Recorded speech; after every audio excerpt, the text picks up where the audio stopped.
Heavenly Father, we live in a day and a culture when many are handicapped and crippled by the spirit of fear.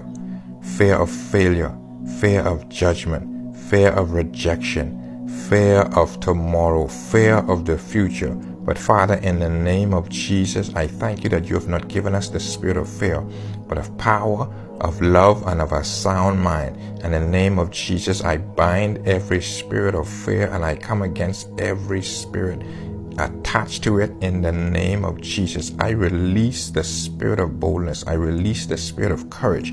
I speak peace to them even right now in the name of Jesus. Let the peace of God flow in their lives even right now in the name of Jesus. And Father God, I thank you for the victory over all spirits of fear even right now in the name of Jesus. And Father, I thank you, Father, for the courage and the peace of God in their heart. You said, fear not, and be of courage, Father God. You shall strengthen our hearts. And in the name of Jesus, I come in agreement with your word for their lives even right now. In the name of Jesus, that they shall be free from all fears. In Jesus' name, amen.